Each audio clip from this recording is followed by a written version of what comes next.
Okay, hello everybody. Welcome to the 2025 Helen and Salzberg Visiting Artist Talk with our visiting artist Georgeta Fondos. A round of applause. This is in association with our Palm Beach Gardens Campus Humanities Conference.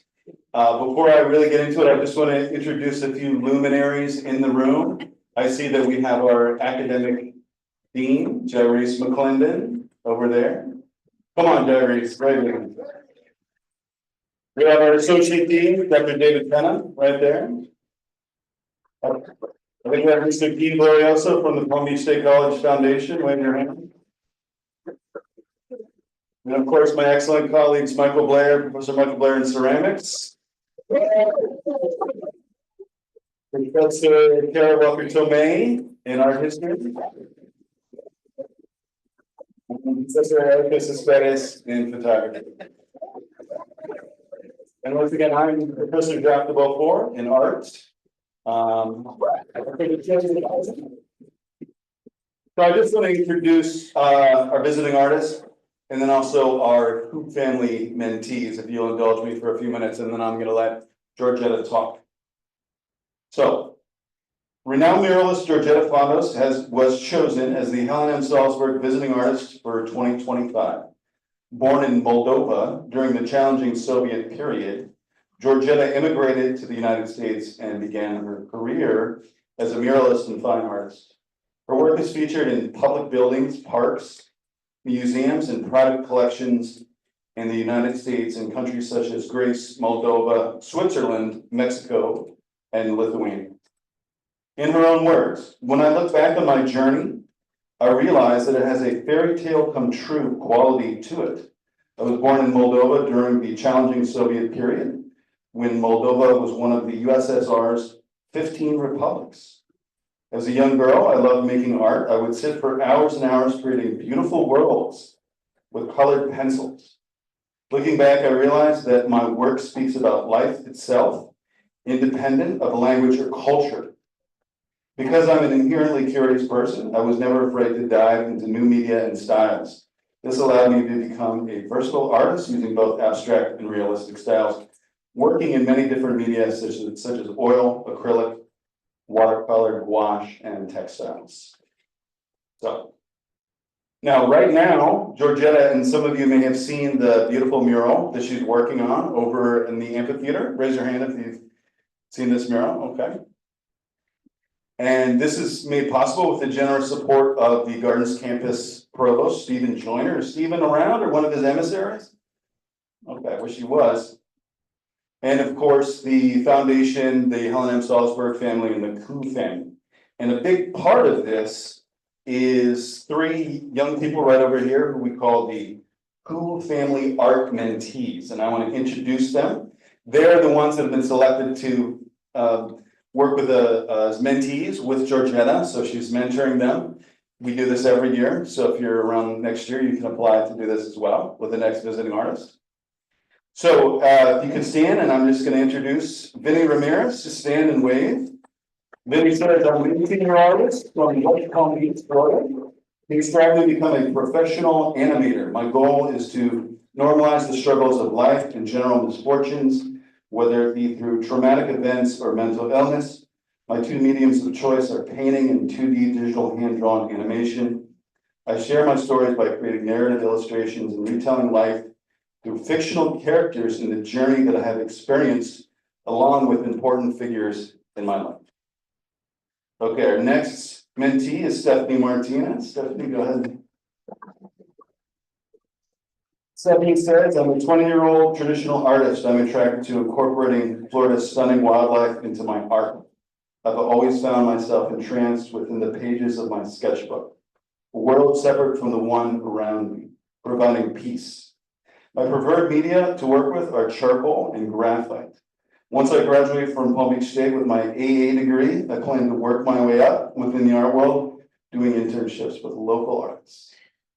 And finally, Alani Morris. Alani, please stand up and acknowledge the crowd.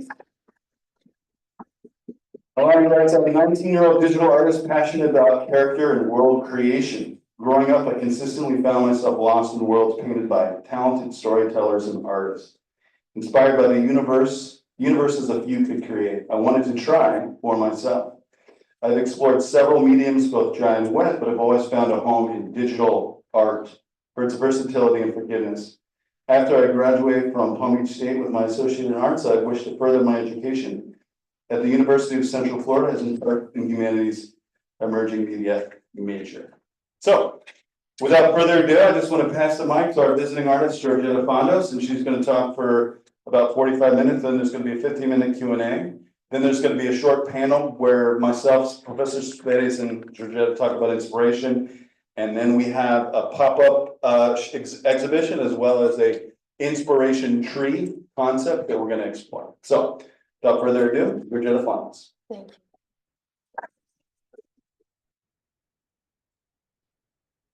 Hello, everyone. My name is Georgeta Fondos. I'm very honored to be here today. Very nervous. Although I taught 13 years, I feel like I forgot on how to be in front of people. Before starting, I would like to express my deepest gratitude to the Palm Beach State College for this opportunity. This is the campus where I first started teaching art classes. And at the time I was hired by Nazare Feliciano. And I've been always grateful for her trust in me and support. And I would like to thank Stephen Joyner, who is not here, the Provost and Dean, for being supportive of this program. I would like to thank Helen Salzberg family, Koo family, David Rothenford, CEO of the Foundation Palm Beach State College, the faculty, the staff, and all those who have supported this fellowship.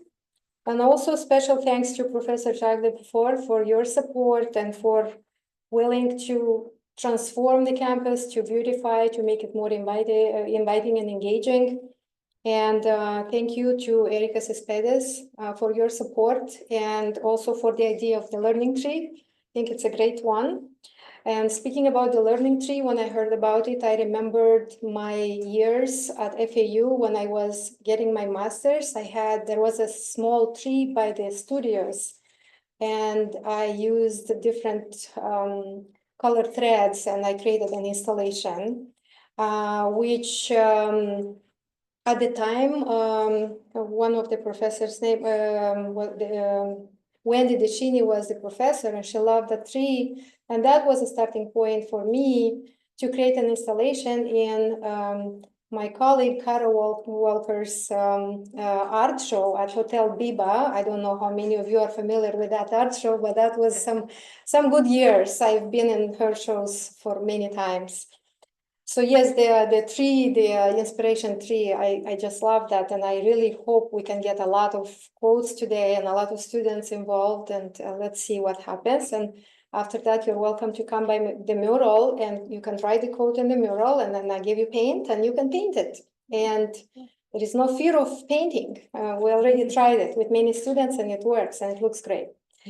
I also want to acknowledge my fellow artists who are here. Carla Walter, she just stepped in. She used to be the gallery director. No, we have a Carla Walter right there. She used to be the gallery director, and I've been in her shows also. And thank you so much for coming. And Joanne Nava, a local artist from Lake Worth, beautiful art. If you don't know her work, you're gonna love it. And Kara Walker. And Tomei, yes. I'm really, really grateful that you are here. And also I want to acknowledge the three mentees, Stephanie, Alani, and Vinny. We already worked together and we had a great time working on the mural. So I am a mural artist. I am a mural artist, textile artist, an illustration artist. And on this slide, you see a mural that I created in 2022 at Patch of Heaven Sanctuary in Redland, Florida, near Homestead area. And in the middle, you see an art installation, one of my textile installations at Fat Village, downtown Fort Lauderdale, which I'm gonna elaborate more a little later. And you see one watercolor illustration that I created for a company called Garden of Life that is, it used to be, their headquarters used to be located here in Palm Beach Gardens, but they were purchased by Nestle, so now they are, they're still there, but it's not anymore the same. So I created a number of watercolor illustrations for their products. So my accent, for those who don't know, my accent comes from Eastern Europe, Republic of Moldova. I speak Romanian. Romanian is a native language in Moldova. There is no Moldovan language. I also speak Russian because I am a Soviet child. So during Soviet Union, Russian was a second language that everybody had to speak, which I do not regret speaking Russian, which is a very difficult language to learn. I also speak Greek because I was very fortunate to have a scholarship to study in Greece. And I did 1 year of Greek language, which is amazing. It's like going to a country for just a 2-year program, one of which is just the language, and 1 year visiting artists. And again, great experience. I also speak French, but one time when I was teaching, I was telling my students, introducing myself, telling them I speak French, and I didn't get into details. And there was a student who was from France. So he talked to me, and I didn't have a chance to say, yes, I speak French. Yes, I know French. I've studied it many years. I don't speak fluently because I never practiced it. So he caught me on the spot and he said, yeah, but you don't speak. I said, no, I don't speak fluently. So since then, I always say very clearly, I know French, but I don't speak fluently. I can say un peu. And obviously English, which I had the honor to get a scholarship that was offered to me in my country by the Soros Foundation. And I studied English for like 2 years in 6 different levels. I'm still working on my English anyway, so I'm gonna move on to the next slide. And the next slide is, okay, let me see how I go to the next slide. Okay, the next slide is pretty much like my website page, very close to my website page that speaks about me, and a little bit about my education, which I'm gonna elaborate. So I received education in Europe, which is Republic of Moldova and Greece and the United States. I got my bachelor's in textile arts from the Academy of Fine Arts of Moldova, followed by a postgraduate study scholarship to Greece. And in 2008, I got my Master's of Fine Arts at FAU. I showcase my textile art in venues such as Fat Village, the projects, White Space, Boca Raton Museum of Art, Coral Springs Museum of Art, Art and Culture Center of Hollywood, Florida Craft Art, and Brevard Museum. I work with notable curators in the area, Leah Brown, Cara Walker, Lisa Rockford, Janina Kopian, Dwayne, and others. I specialize in custom mural designs and hand-painted murals for governmental agencies, commercial spaces, and residential properties. Besides that, I also design anything. I've designed terrazzo floors, and I've designed wooden doors. And I've worked with project teams, interior decorators, architects, engineers, managers, art consultants, nonprofits, and community members. On this slide, you see a weaving that is my self-portrait that I created because I specialized in textile arts in my country. So in my country, I got a bachelor in textile arts, which was program of 6 years. And the last 2 years of the program was specialization, textile art. So the 4 years was taking art history classes, color theory, French. French was always the language I studied, and drawing and painting, a lot of drawing and painting. But before that, my childhood, when I was in 5th grade in my country, I saw in a newspaper, this was the Soviet era, and we used to have a newspaper that was for this middle school age kids. It was called the Young Leninist. So in that newspaper, what I liked about it, and that was there was no internet, right? So that was like the newspaper was like really big deal that was coming in mail. This is how we got our news. Everything was controlled, right? And this newspaper had on one page at the end had addresses of kids from the entire Soviet Union, the 15 republics, who wanted to have a correspondence by letters with other kids from other republics. And I always like to make friends. So I used to go there and collect these addresses and then sending letters.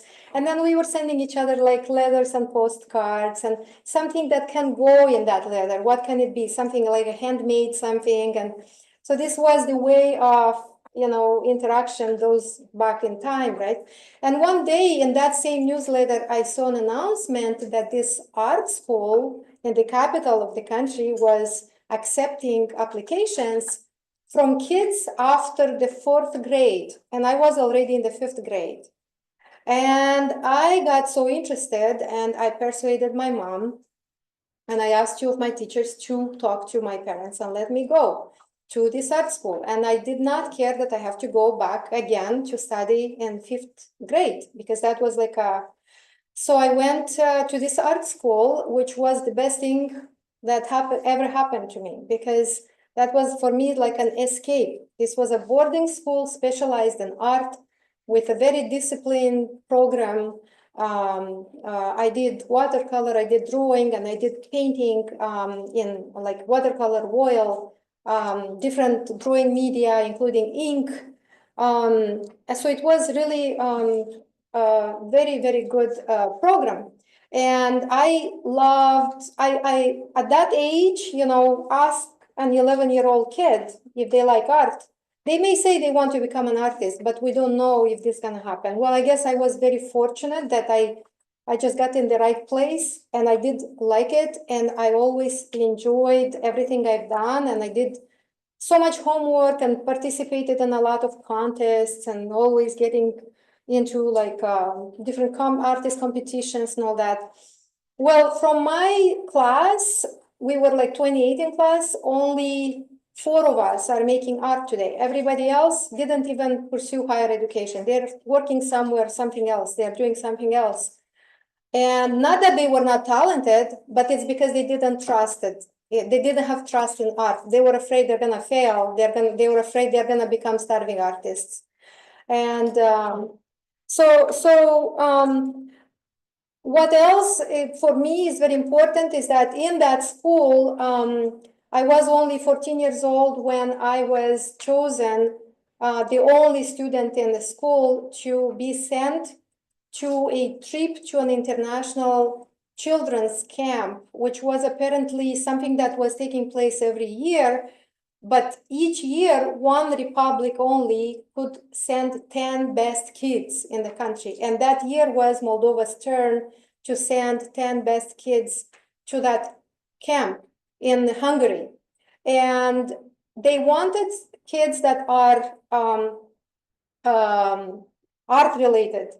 In that group, there were 2 boys, 2 girls dancers, 2 musicians. I was an artist. One of them was in sports in a similar boarding school, but in sports, and somebody in related to filmmaking. So it was like the best kids of the country, going to this trip for like 31 days, 20 days in Chilibert near Budapest and 11 days near Lake Zanka. So it was a great experience for me because, Soviet Union had very restricted travel, like you couldn't get out of the country and things like this. So that was very good opportunity for me to meet kids from other countries and also to realize that we had these rigid rules. We were supposed to wear this uniform with a red tie, and we were told that we cannot exchange that red tie with anybody. And then we end up going into that camp, and we see kids from like Bulgaria, Romania, Chile, everybody dressed like kids, like in t-shirts and like denim shorts. And we were like in uniforms and, so I have a photograph somewhere, but I don't have lots of pictures too. So that was important for me. So after that school, after I finished, I decided to, first I went to Kiev, Ukraine, because I wanted to become to study restoration, art restoration. And I remember, these days, dear students, you go to an art store, you have everything ready for you, portfolios, every size, right? Back then, there was no such thing. So I remember, today you go with a digital file or you send it to a college, right? Back then, I went with all my canvases, making a portfolio, carrying them to the airport. The airport wouldn't have a bus to bring me to the plane. I have to walk with those canvases to the plane and fly to Kiev and live in a place where they have all these bed bugs and all that, and failing the USSR history. And the USSR history was it was not a true history, it was false. So I was very fortunate to have a history teacher who refused to teach us that class, and she took the risk, right? Because if the administration would have found out, she may have been arrested or anyway. So I failed that class and I came back to my country, and I took a job as a graphic artist, but not a computer artist, no computers back then, right? So I was handwriting a lot of like posters and for a university. And in my free time, I was coming to the University of Fine Arts because my best friend got in the program of textile arts. And I was spending all my time in her studio. And I was so fascinated by all the weaving techniques she was exploring and creating these little tapestries and little projects. So I was doing everything she was doing. And one day, her professor stepped in and he saw me and he saw my work. And he says, "Oh, you're like an online student. You do everything. You're just not a student." So then next year when I applied, because he knew my work, he already knew how hardworking I am and I have a good portfolio, I got into the program. And this is how I got to do textile arts. And now one thing that also is important to mention, these days we have so much to see. If you need an abstract image, you pull it on the computer and you get your inspiration. It's so easy to access everything. Back then, in that art school, 7-year art school, I was trained to create figurative art. That's the only thing I knew. And suddenly I end up in this program that is more focused on applied arts. It's more focused on abstract art. So it took me a long time to figure out how to simplify shapes, how to flatten an image.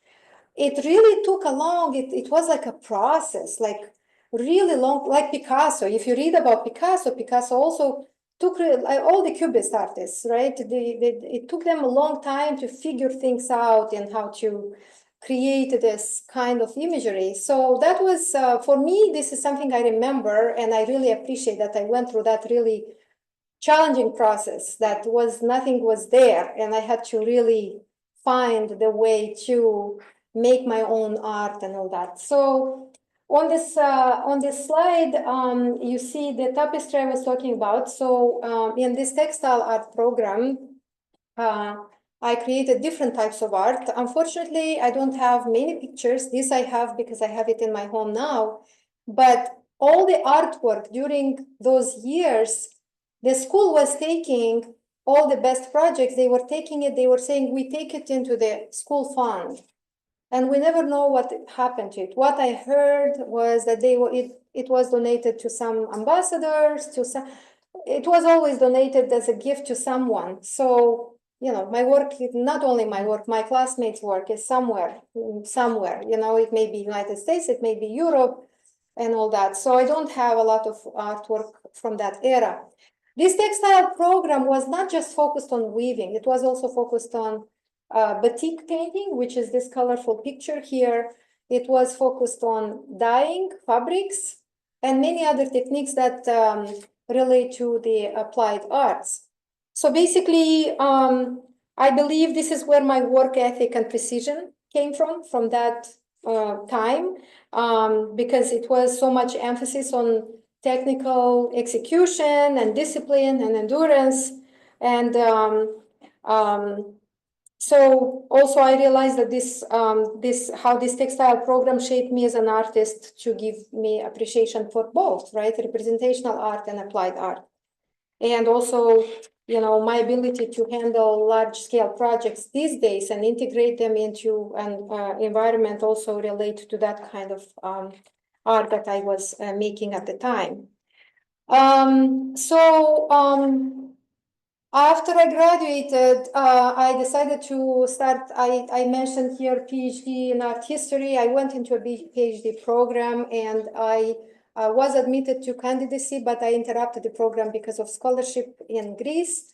And then I decided that I don't have to continue because I was planning to move to the US. And the postgraduate study scholarship to Greece is another, I wish I had more time to tell you. It's a lot of, you would not believe, like, these kind of things that happen. But it was like a 2-page application and nothing was specific. So I had to choose what I want to study. And at the time, I didn't know that Greece was even more behind technologically than my own country. In my head, I thought, oh, I'm gonna go study computer arts. So I was so excited, I'm gonna go study computer arts.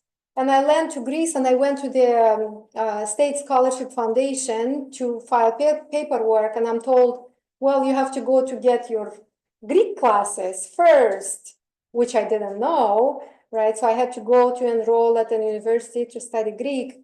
And then I learned that there is no such thing as computer arts. So I ended up going back to my painting skills and start painting canvases and batik art, making a lot of batik art and selling it to different galleries, like in Greece. And besides that, I was going to the art school to meet with my professor who spoke English, but in a lot of countries in Europe, even if they know English, they expect you to speak their language. So I had to speak in Greek, which was okay with me. And my Greek was pretty good at the time. And he gave me the first time when I tried acrylic paints, he gave me some powder, the black, white, and primary colors, some dry powder and some glue, and I had to make my own colors. And I was exploring with these paints at home on paper, just playing around with it. And the interesting thing that was going on is that when I was working at home for school, I was making the same kind of like abstract, very stylized art. But then when I was working on canvases to sell in galleries, I was painting, I was very inspired by like Greek architecture, doors, windows with flowers and islands, the Greek islands and all that. So I was doing a different kind of work. And one day I was talking to him, and in conversation, I think he saw a picture of something. And I was very embarrassed because I thought he's not gonna look at this good, because how can you make art in my class and then there you make this, touristy art or whatever you call it, that you sell in galleries. And so he saw that, and I told him, well, yeah, this I sell in galleries. And he looks at me and says, you don't have to be embarrassed about this. This is very good that you sell. It's good that you can sell your work in galleries. Not everybody can. That was, this is so important. And it's important for you when you have a teacher that sees in you more than what you are and gives you a little bit of courage, right? So I guess I needed that, because that helped me continue with the same kind of art, which became murals later on. Other education and activities I did in my country, I was an art research and data coordinator with the Soros Foundation Contemporary Art Center. I also had a full scholarship to study English, and I did 6 levels of English in my country. And this is a picture on the lower side, is a picture of my country. The reason I have that picture is because I had a conversation with why am I going backwards? Oh, here. I had a conversation with a cousin of mine who is a poet and a writer in my country, and she was working on a book about our town. And she had some questions for me, and she wanted to see my murals. And when she saw this kind of mural, she says, "But this is like Moldova. You're painting our country." And it's amazing to see, to hear, how others see your work. And I looked at it and I said, yeah, indeed, it is like my country, because if you look at this picture here, right, you have these hills, and Moldova is an agricultural country. And basically, most of these murals here are murals that I painted for Garden of Life, which is, I mentioned it before, it's a company that makes vitamins and food supplements. And what else I did during the textile program in my country, one time my professor approached me and he asked all of us in the class, we were 6 of us only, who wants to create a replica of a traditional Moldovan rug on site. Because this is now at a museum. It's the National Museum of Ethnography and Natural History. And no one wanted. Why? Because nobody wanted to go and sit there and work there, because this takes a long time, right? Well, I actually loved the idea, and I was even paid for it. So I went, and the museum was being restored at the time. So I had to be in the underground. It was a little cold. And I wove this portion, and you can see a close-up. And on the upper right corner, you see a watercolor, which is when I visited last time, about 5 years ago, I was amazed that the museum has some schools send their kids, kids who practice art, they send them to the museum to get inspired and create an artwork. And I was amazed how this child painted the whole area and look how elaborate it is. It's like so much detail. And we're talking here about like 14 years old, 12 years old. And they had a type of contest at the museum with their paintings. And this painting was hanging there as one of the best paintings. So I really enjoyed seeing this artwork I created in someone's watercolor. And I really liked that. So this is more of the batik art that I created when I was in Greece, and this piece here, the closest to me, is pretty much an abstract piece with the city of Athens, with the agency. It was first time when I saw that the sea, Moldova, my country, is landlocked. I've seen the Black Sea before, but not the agency. And then you see some abstract shells and so this is some batik art. I tried later to paint more batik here in this country, but there's always something else to do. So it's left for another time. This was my very first large textile art installation in my country, which was also a project that was sponsored by the Soros Foundation. And also as a PhD candidate, I had to publish some articles. So there are couple articles that I published at the time. And the next slide shows textile art that I started working on in the United States. So when I went to study, to get my master's at FAU, first I started painting, because in my head, for some reason, I thought it has to be a master's in painting. And I started painting, and all the paintings, for some reason, I don't know why, they were coming out very dark. They were like very forced, very heavy. And one day I just had a very rough critique right in the middle of the program, and I cried for a few days, and then I cleaned up my studio. I threw away everything, and I let myself, my heart, tell me what to do. And I went to other stores, not to the art store, and picked up white fabric. And I came to the studio, and I started painting on white on white. And one day I was scorching this, the threads behind the frame with the matchsticks. And I loved how that fabric was melting, was like creating some interesting textures. So I turned the canvas and I started scorching it, and I came up with this technique of scorching. And from then on, I started experimenting with scorching synthetic fabrics, specifically polyester. And here you see in the center on the bottom, you see a few images, very few that I have with me working, sometimes wearing a mask, sometimes not wearing, using matchsticks. Later on, I used also a gas lamp. And then you see in the center, in the very center on top, you see a close-up of how the fabric looks like. And here you see this picture here is the show tell with Cara Walker, one of the installations I did with her. And on the bottom is my a picture of my graduation piece at FAU. These are large panels, like 6 by 6 feet, with layered polyester fabric and all scorched. So basically, for me, this was like, I felt so good working with these fabrics, and I felt like I just enjoyed the actual material. I started exploring with the material. I started using the drawing and the painting I knew before became for me now. I was like drawing and painting, but in a different way. We're using matchsticks. And this body of work that was my graduation piece later was exhibited, like in this slide, it was exhibited at Fat Village with Leah Brown and Peter Simons. And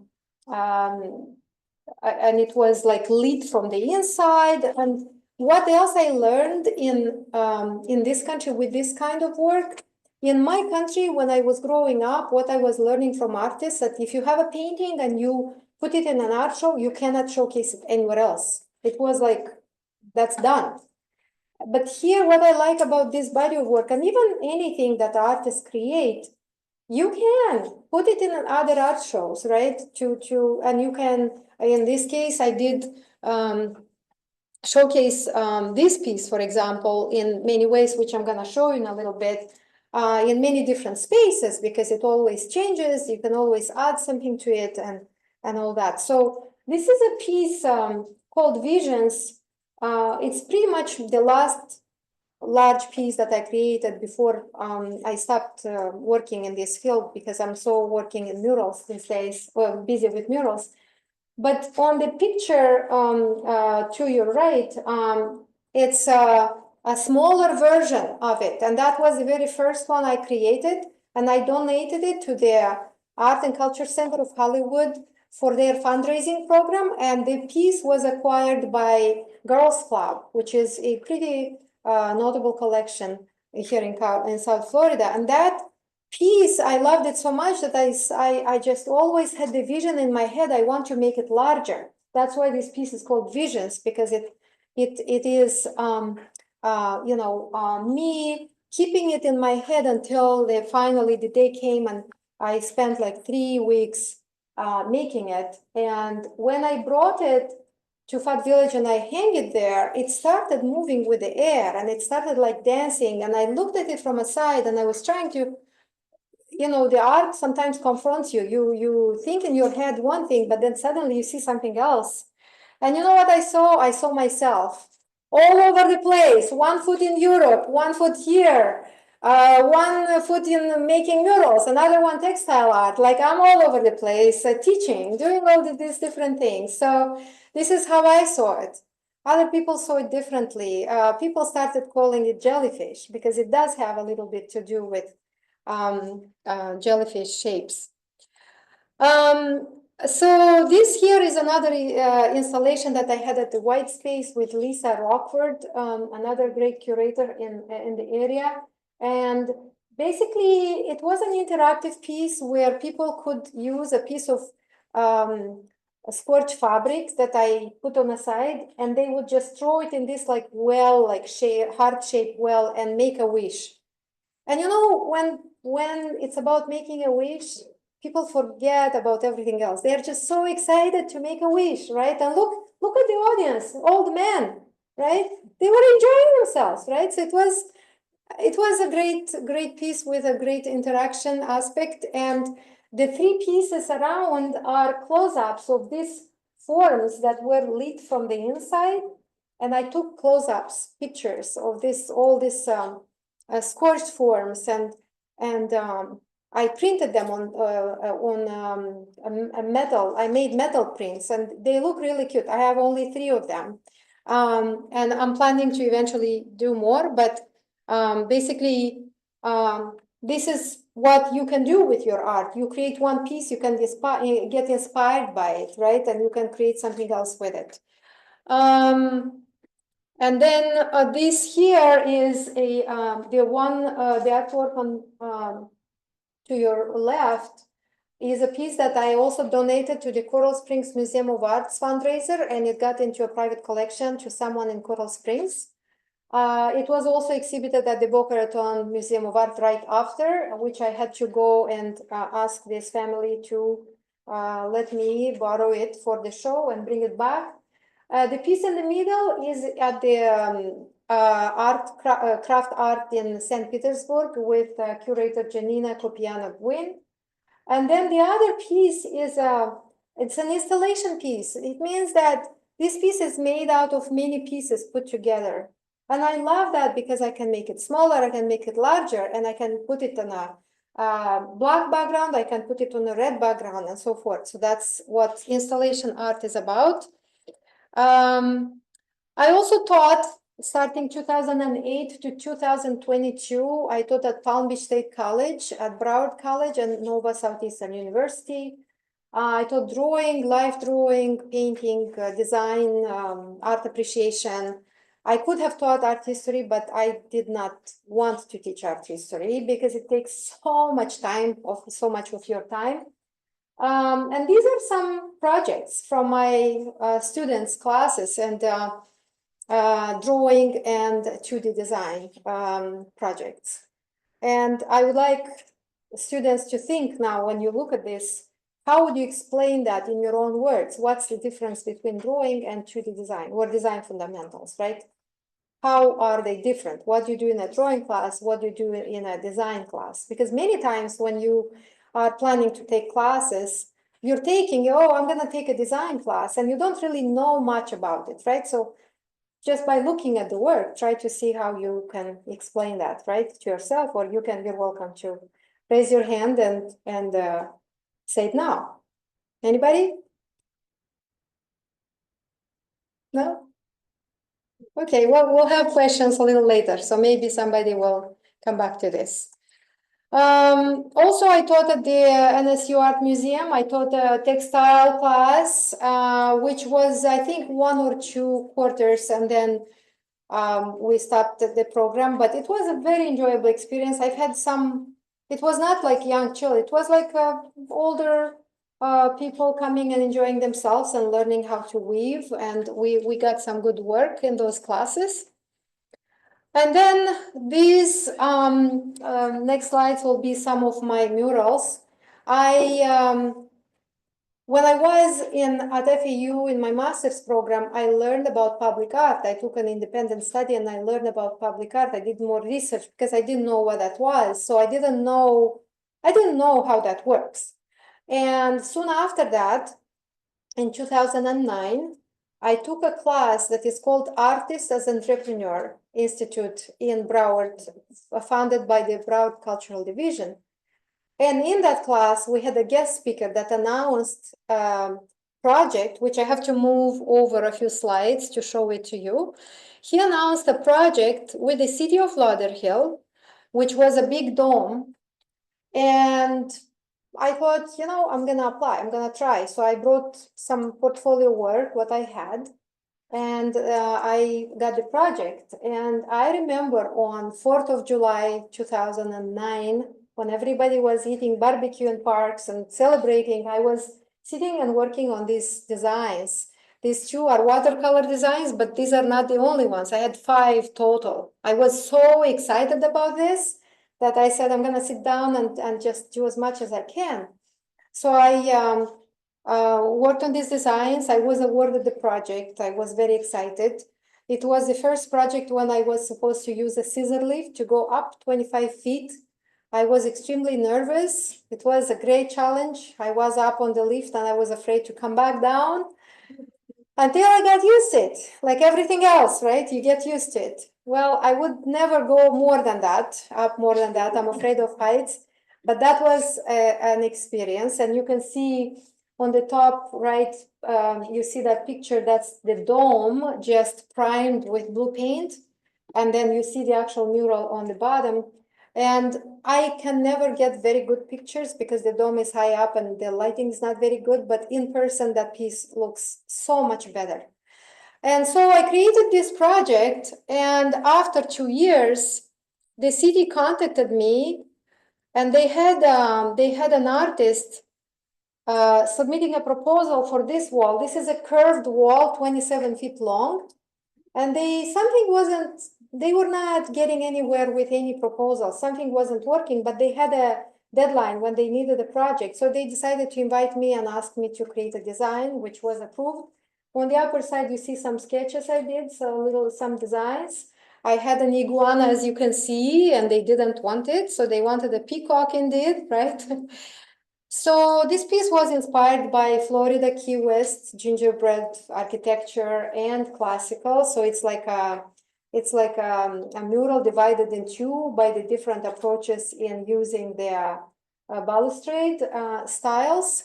So that was City of Lauderhill, 2 projects, right?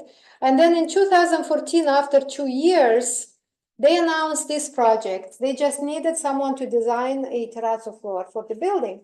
And they decided to make it anonymous because they already had me creating 2 projects for them, right? And I was working with George Gatson and Beth Ravitz, 2 artist consultants. So it was an anonymous call. I submitted my design, which is on there on your right. That's the digital design I created. And the city manager picked, she says, I like this. Who is the artist? Georgeta Fondos.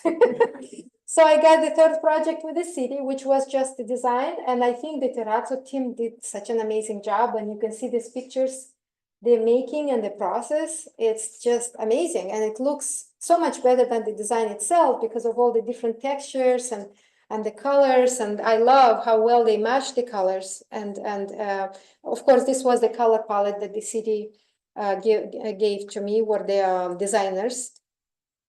And this is another project with the City of Lauderhill that I worked on 2 years ago, 3 years ago. It's a project, I have the total of 5 projects with the City of Lauderhill. So it's a project that is featuring the name of 36 trailblazers, and you can see how they were painted on the wall to the left and right of the tree. This here is the mural at Patch of Heaven Sanctuary, featuring enlarged butterflies, because they wanted a wall where people can take pictures and engage with the mural. And I decided instead of 1 large butterfly to paint 3, so I can accommodate different ages you don't see very well in the pictures, but right here on this wall, it's 3 butterflies, a zebra butterfly, the monarch, and then the swallowtail. And then you see how people engage with the mural. So if you visit that place, you will see the mural. Has anyone ever visited Patch of Heaven Sanctuary? No? It's a beautiful place to visit. It's in Homestead.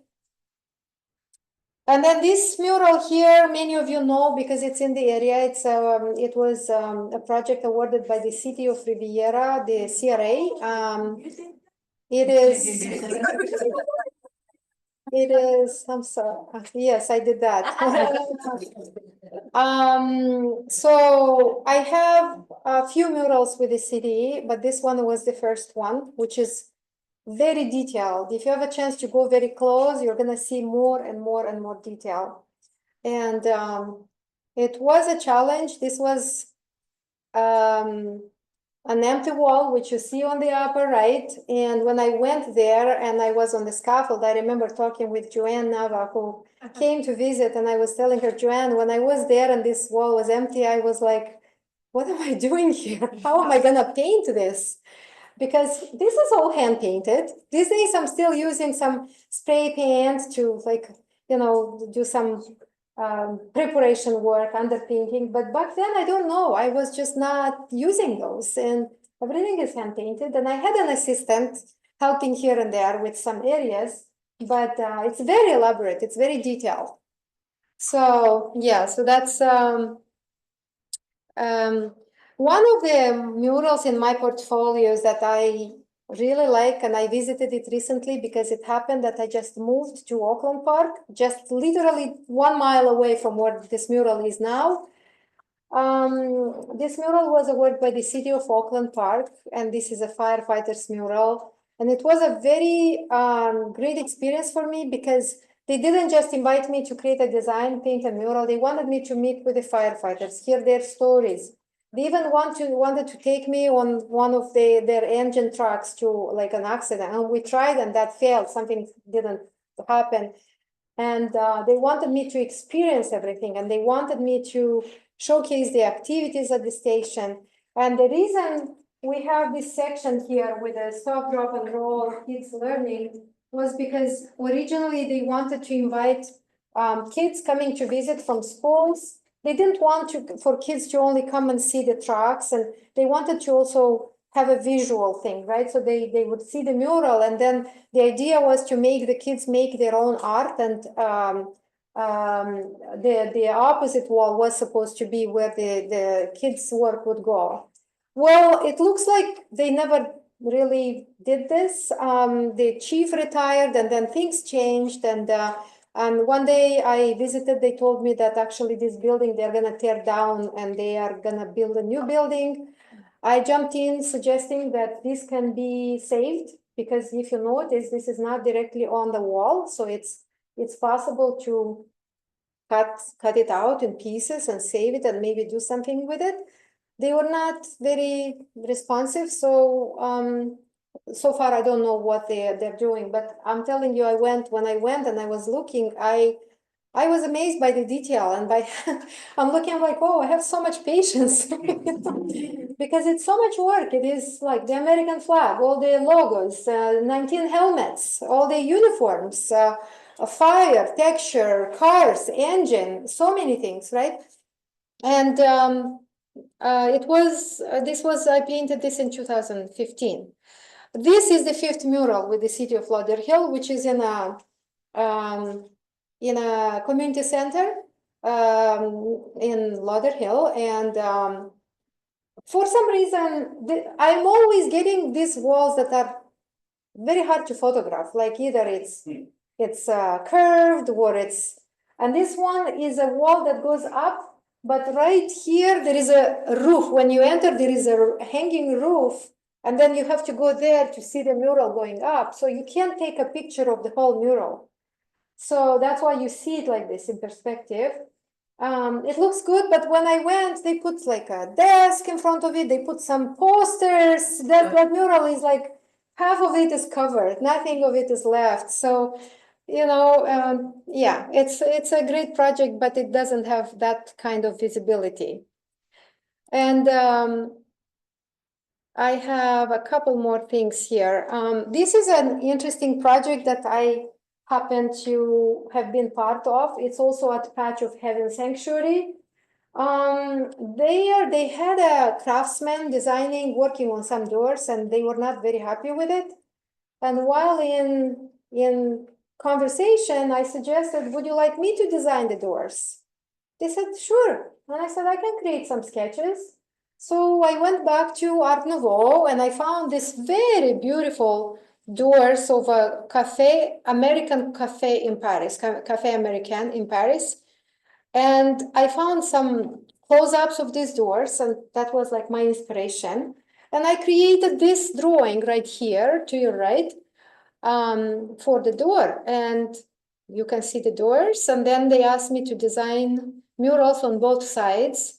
And I painted murals on both sides of these doors. And they look good, but when I visited last time, it looks like the wood that the craftsman who did the doors, either he did not varnish it well, or the wood started, I don't know, there was some red, there were some marks that were coming out from the wood. So they were saying they're gonna look into it and see how that can be fixed. But this was my second project with the same organization. the terrazzo floor I talked about, and the dome painting I talked about. So this is another mural that you may have seen. It's on Blue Heron Bridge, right at the end of the bridge on the south side. It's a mural that I also created with the City of Riviera Beach, CRA. And on top, you see the design. No, the design is the watercolor design is on the bottom right. And then digitally added some flowers, right? So that's the design that was approved. And then I had to put the design on the wall in the actual space, because it's very easy for people who are not artists, who are deciding on if they want the work. It's easier for them to decide because they have a sense of scale when you show them the work on the actual wall, right? And then you see the actual mural and a drawing like the sketch I was working on. So that's a wall that is 90 feet long by 6 feet high, something like that. And then this is a recent project, 2024, a work with Fat Village, Leah Brown, and AMCO Real Estate. This is the former Sears complex that they are tearing down. I don't know what they're gonna build there, but they had this construction fence, and they were generous enough to offer to pay artists to create temporary murals. So these are, this was 8 artists, 8 very good artists, Lori Pratico, Leah Brown, some other artists that work with spray paint. So all these murals were very different in style. You can see, you don't see very well, unfortunately. On the computer you can see, but so it was a 5-day project, and this mural is depicting a blue heron and egret and blue heron chicks in the middle, and I called it Voices from the Everglades. Okay, and let's see if I have, oh, and I have 2 more slides. This slide here shows an abstract mural that is something that reminds me of my textile art field in my country, because it is abstract, of course, Art Deco style. This design was supposed to be approved by the City of Miami Historic District Historic Design Committee, because it's in the Tides Hotel, the Tides, which is an Art Deco building. And after the last hurricane, I think Wilma, I think the hotel is shut down, and I did some research and I could not find out who purchased it, who does it belong to. It's just closed. So I don't know what's going on with the murals. But these are 3 murals actually total. One is on the other side. And the uniqueness about this project is that the murals were painted on a canvas, and then they were adhered to the wall. And the challenge with the project was that the canvas tends to shrink, and there are many different ways to prepare the canvas so it doesn't shrink, which I did, but the canvas shrunk anyway. So what happened to the panel in the middle, when I put it on the wall from both sides, it shrunk so much that was 6 inches, no canvas on the wall. And that was during a weekend. And I worked with the worst management ever, and I was very stressed. So what I did, I just painted. I continued the mural. I painted on the wall. I made it look like, and they knew, but I mean, I made it look for visitors so they don't notice, right? So that was a very, very stressful moment, and it happens a lot in murals, especially when you work with different materials, or, wall preparation may not be good and all that. So that was in 2014. And this is a residential mural with a peacock and tropical garden. This is an old style Florida home in Pinecrest. The owners, the client, she's a professor at, her husband is a professor at MIT. She is also teaching at one of the universities in Boston, a published author. Really enjoyed them and their library. They let me stay at their home while I was working on the mural because they were away in Boston. So that is, and then illustration, a few illustrations, watercolor illustrations for the Garden of Life, and you can see it on the packaging, some of it. So basically that's all about my activity as an artist. And if you have any questions, now we have another 15 minutes for me answering questions and listening to your comments. Yes. I'm gonna grab, hold on, I'm gonna grab Yeah. a microphone for them, because there's two microphones. Yes. So I'll just be the MC, let's see if this works. Does this work? Okay, so any questions? Okay, I think I saw you first. How long did it take the snorkeling show mural? Like, how long does it take you for like videos, like roughly? Okay, so the mural per se, just the painting of the mural took me 4 days a week. I was teaching at the time. So I was 2 days a week, I was teaching, 3-4 days, including Saturday. I was working on it. It took me like about a month and a half. Long time, yes. And I was working on it starting 6:30, 7 a.m. in the morning until like 12:31 because sun is coming. It was summertime. It was like September. It was very hot. Yeah. And another question, he had on one question, yes.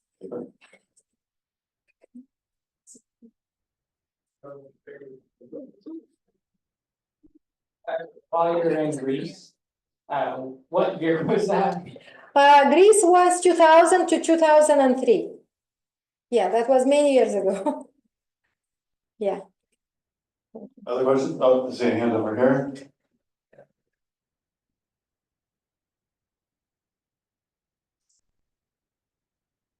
Do you sign your name after you draw, like on public Mhm. walls? Yeah, I always sign my murals. And I actually had the Lauderhill City Hall manager would always come before finishing the work and make sure you sign it. So yes, I always sign the murals. Yes, thank you. Thank you for your time. Which project was your most challenging and why? The most challenging was the firefighters mural. And the reason it was challenging is because of the wall shape, you already saw it, right? I couldn't use, I mean, I could have used a projector, but if I use the projector at a certain height, I need 2 lifts. So I had to rent 2 lifts and it's a more of a, so what I did, I went and I used the grid. And when you use the grid to sketch, you have to make sure everything is, every line is vertical, every box is, you know, identical. And then when you start drawing, because it's large scale, you always have to be aware of how things change when you step back and then you don't get it right. And then you go erase. And I was sketching in pencil. I have to erase the Wow. pencil. And maybe these days I would do it different. Maybe I would use charcoal. Maybe I would transfer. I would do something to save that. But at the same time, during that time, I was talking to a very respected artist who moved actually to North Carolina, Virginia Feifeld.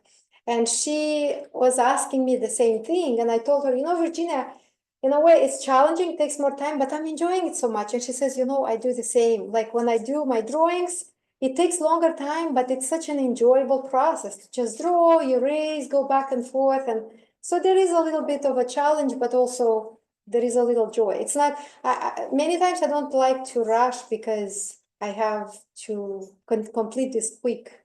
Sometimes it's worth spending a little extra time and enjoy and reflect a little bit maybe over the process or, you know, taking a step back and looking at it and things like this. Thank you. I hear another question right here.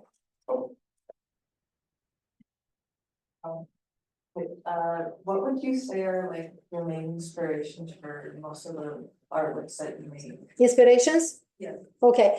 For murals, each project is so unique. And usually for each project, I have already an expectation of what kind of work I'm supposed to work on, right? So usually it's nature. Usually if I know that it has to be a tropical, let's say, theme, if it's underwater, before designing the snorkeling trail, I went actually to visit the snorkeling trail. How many of you know where that is? Just a few. And you are in the area. And it's a free venue, guys. You can go to the beach and snorkel, and it's so nice. That's a nice area under the Blue Heron Bridge. And it's called Snorkeling Trail because you can see it when you snorkel. It's right under the water. It's an artificial snorkeling trail, right? So I went to see the area. And that helped because I also did some research and I learned that this area is very unique, that there is two octopus species that coexist together. And at least the article I read was saying this is the only area on Earth where you find the two octopus species coexisting together. I didn't know that, right? So it was a study from someone who was doing research at FAU. Other inspirations, it would be life itself, or it would be, like I said, nature, or if it's something that involves like the Art Deco project. I went to Miami, I took pictures of the buildings, I love the colors, I love the, so it's a combination of research plus looking at images, plus looking around myself and just always trying to generate new imagery. In this case, in my work, in textile art, my inspiration is the material itself. When I am working with that material and I start just scorching it, and that's inspiring me. And also I like the surprising aspect of it, because I don't know where I am heading with it. Well, I can have a picture in my mind, but there is always this element of surprise that I really enjoy. And I said in my work, so one thing that I did not mention is I always tell everybody that I am painting murals, but I'm not a painter, right? So I'm an artist who is solving problems with my designs, right? I'm working large scale. I'm always looking for, new imagery, and but for example, who is a painter? Who is actually a painter? Who wants to answer this question? I'm a painter. Yeah, yes, they know. Here. Sitting here. Yeah. So what would be a painter and compared to what I just said? My question is, like, when you paint, do you send out a message, or you just paint just because they give you a project to do, or you have a message? Well, there is always a message. There is always a message. It may be, I don't know, climate change awareness, environmental, or it may be like the mural that I showed earlier with the trailblazers, right? That is an honor mural, and they wanted to honor the 36 trailblazers, right? And also they wanted to create this idea of like a tree in a garden. And also on the wall, it's not in the image here, but right here on the both sides of the tree, the reason there is room here, they put pictures of those involved with the area, those supporting and all that. So yeah, so each project has something, has a message for sure. Yeah. Hi, I just wanted to say I really like your mural artwork. My favorite one's part of the blue and red, the abstract one. Okay. My question is though, I know you specialize in primarily murals, but if you were ever approached by like an R&B artist or a concert singer, would you ever do like cover art for an album and given the opportunity? Yeah, I usually do, depends what it is, but I did actually at one point, Philip Glass music was like, I know all Philip Glass music, and at one point I was thinking I would design an album for free for him. How do I get that? Right? So why not? Yeah, I'm always open. So Georgeta, in the interest of time, I just want to get into one more question, and then we're gonna do a little miniature panel with myself and Professor Suspettis. And then could you tell us a little bit about the mural that you're working for us on our campus, some 500 yards away from here, that many of you have seen and may contribute to? Yes.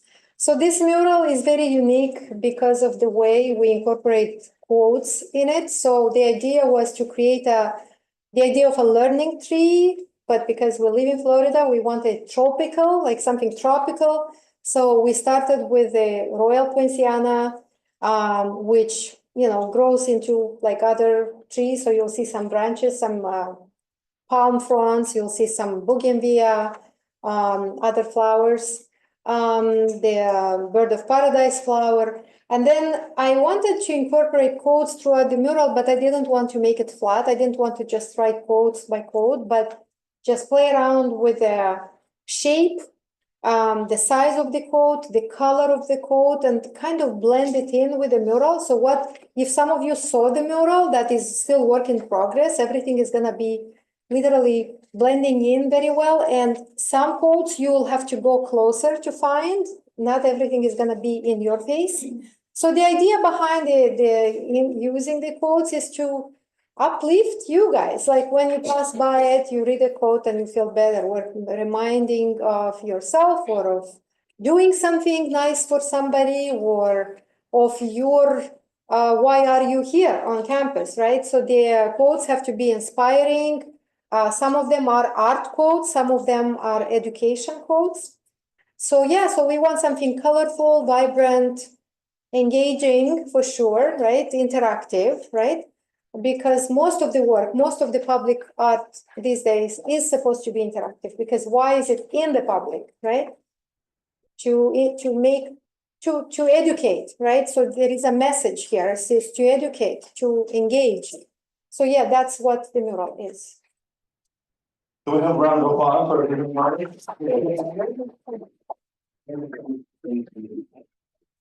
Right now, we're gonna change gears a little bit, and that was an excellent talk, by the way. Thank you. Because I know at least one class has to go, so why don't you guys just go? So my orientation class, well, I tell you what, since it went over, if you'd like to stay, you can, but I tell you what, at the beginning of next class, we'll go to the tree and we'll do it. Okay, so you can leave for class and we start coming to class on Thursday and then we'll go all together over there. Okay, thanks for coming. Okay, then everybody else who's staying around, we're still doing stuff. So I'm gonna invite my colleague, Professor Erica Cespedes and Georgeta to join me here. Let me You exit can keep this. your mic.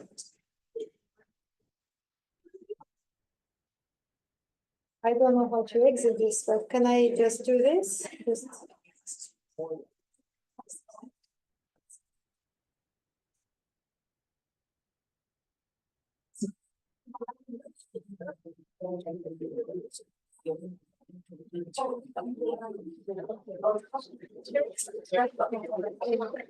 Okay.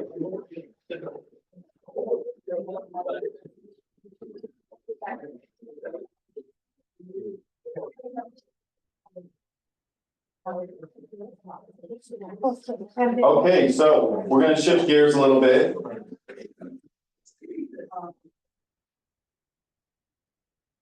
And actually, this whole thing is part of a larger effort, which is our humanities conference, which is called Nurturing Minds and Empowering Lives. So it's about more than just the art department, although we're a pretty big part of it. And I think one of the goals for the conference is to ask us in many ways how we can grow personally and bring direct action into our lives. Get things done. So with this focus in the background, we want to talk briefly about the nature of inspiration, what inspires us, how to maintain inspiration, and how to turn inspiration into concrete action. So I've invited Georgeta and Erica to select quotes, and we're just gonna read one of our favorite quotes and maybe say a word or two about it. And then I have two other follow-up questions to talk about as far as inspiration. So I'll just start with my quote. My quote is from a British conductor, Colin R. Davis. And he says, "The road to success and the road to failure are almost exactly the same." And I like that because he kind of communicated to me that everything is an act of faith, you know? You kind of just have to do what you're gonna do. And whether you fail or succeed, you've got to put it all, 100%. And a lot of it really just isn't up to you. There has to be an element of luck. So I like that idea. So we'll just pass the mic to Professor Cespedes, and then I'll pass my mic to Georgeta. No, shut up. Yeah, go ahead. Okay. The one that I picked is from Frida Kahlo. Even though I'm not a painter, I am a photographer. This resonated with me. I never painted my dreams. I painted my own reality. And that is what I do with my photography. I don't provide beautiful ideas of what photography is, but I use my everyday life experiences to create the art piece. And I was telling the students the other day that when I paint indoors, when I paint murals, I like to listen to books, documentaries, music, very little, but more like. So when Jacques told me about this idea of inspiration quote, the first thing was like, oh, I have to look up something, and then I said, no, let me see, let me think about it. And I remember this Indian philosopher, Georgeta Krishnamurti, and I was listening to one of his books a while back, and what I liked, and that's I researched it, and it's called The Notebook of Krishnamurti. I like that he traveled the world, and he does not write about things that we usually would go see. Let's say you go to Paris, you go to see Eiffel Tower, right, or landmarks. He would write about little things, but if you read carefully, you still know where he was. Okay, so it's very interesting kind of approach. And one of the quotes by him is, "Inspiration comes when we are open to it, not when we are quoting it." And I want to read a few phrases that is actually this quote is coming from. Mind has the power to create illusion, and without understanding its ways, to seek inspiration is to invite self-deception. Inspiration comes when we're open to it, not when we're quoting it. To attempt to gain inspiration through any form of stimulation leads to all kinds of delusions. Okay? So yeah, I think Krishnamurti, for me at least, Krishnamurti is like each time I go, I read something, it's so deep. So there is always something that is revealing and something to learn from. I'm gonna steal the mic from you Yes. again. He had an interesting life story too, Krishnamurti, you guys know. Talking about Jiddu, right? Jiddu Krishnamurti, yeah. Anyways, so we got two more questions that are kind of, part and parcel of the same thing. So we'll just do it, all at once. What inspires you and how do you become inspired? And then how do you maintain inspiration and turn inspiration into concrete action? So I'll just start, I have to think about this because sometimes we're really not inspired, you guys know what I mean? Like it's a vibe, it's a feeling, and it sort of comes and goes and you're a little ways like a victim to fate. But I think more than anything, what inspires me is other art and other artists, And when I see great art, it really, that's what gets me going. Like, I've got to do that myself, right?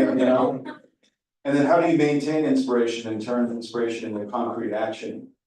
And I think this is just about the lifestyle and altering your habits in your lifestyle, and especially making it a priority and making it a practice. There have been times in my life when I haven't really made art at all, and I would say, oh, that's because I have too much work, there's too much work to do. But that was just something I was telling myself.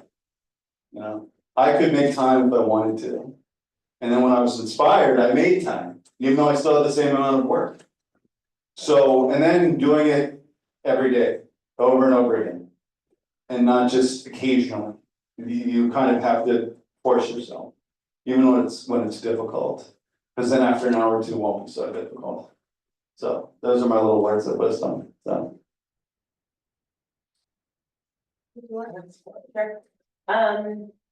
What inspires me is usually my daily life events, something simple as finding joy on a walk or something a little bit heavier like that.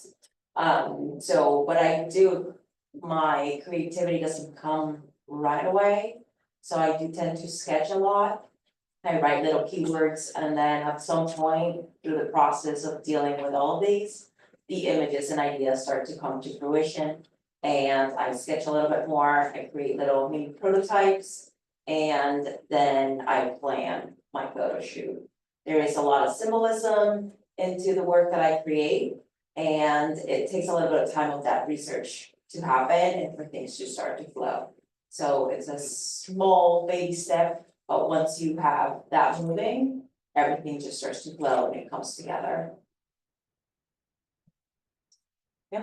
And me, I did mention, I think someone asked me already what inspires me, right? So as I said before, I'm like, you know, there's two sides of me. One is the mural painting, one is the textile artist. So in this case, I could refer to the textile art because murals is more like a job. It's like an assignment that I'm doing for my clients, and I have to work on it and complete it, right? To my best, which I enjoy. Luckily, I enjoy. I'm not doing it just because of income or money or anything. So, but in regards to my art, I think Jacques said something very important. It's really about making time. And so far, I have it all in my head because I did stop working on my textiles. And I do have ideas and I have many projects in my mind, but for now, I still have not made time because I just moved 4 months ago and I'm still setting up my new place. And yeah, it's not an excuse. But I really miss that kind of art. And what inspires me in that regard, I feel at peace when I touch those materials. I feel at peace when I'm surrounded by these materials. Like some of them I have at my storage. Luckily, this piece that you saw the visions it's in my living room now. They're my ceiling. So I love walking and it's touching my face. So I love that. It's just so nice to be in that kind of little environment of these works, and that material, specifically the material, inspires me, and its color. It's white, but it has so much color. Yeah, go ahead to the microphone one more time.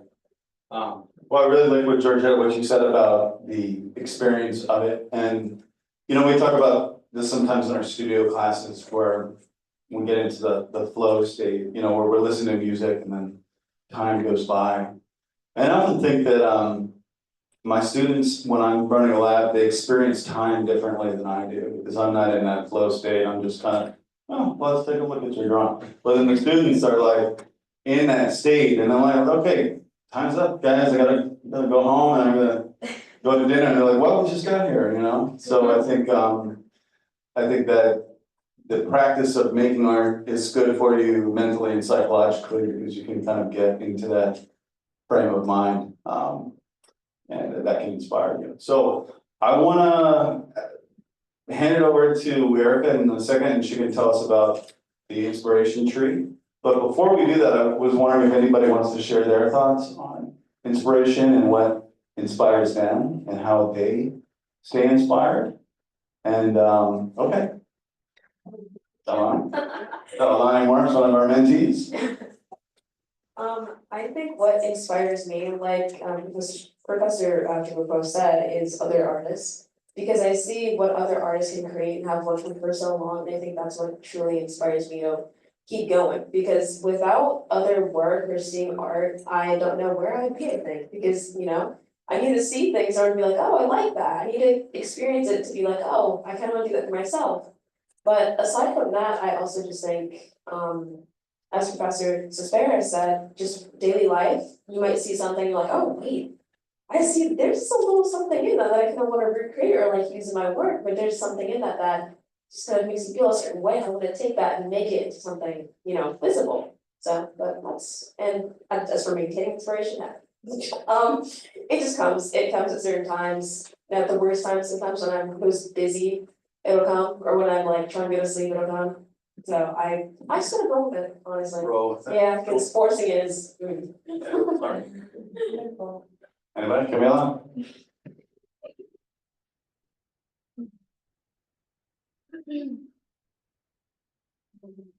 Can I like share like a quote also? Sure. No, you're not allowed. Okay, so there's like a quote that's from one of my favorite books. It's from a Chinese novelist from like 1937, I think. And so in the book, he says a quote where it's, besides the noble art of getting things done, there's the noble art of leaving things undone. The wisdom of life consists in the elimination of non-essentials. So I really like that because it kind of depicts the idea that like sometimes we're not always supposed to be doing something. Like you need to have those moments of like non-creativity to kind of like like make you want to do something. Like we're not always supposed to be like constantly doing something, and just we need those moments of like peace where we're just like rotting in bed and just not even like yeah, like I just really like that quote. I like the book in general. I really recommend it for anyone that likes to read. What is the title of the book? It's called The Importance of Living. And that's one of the many quotes it has. It's one of my favorite books, but I really like that because not only is it important to get things done, but sometimes things just have to be left undone and there's no answer. It's just undone. So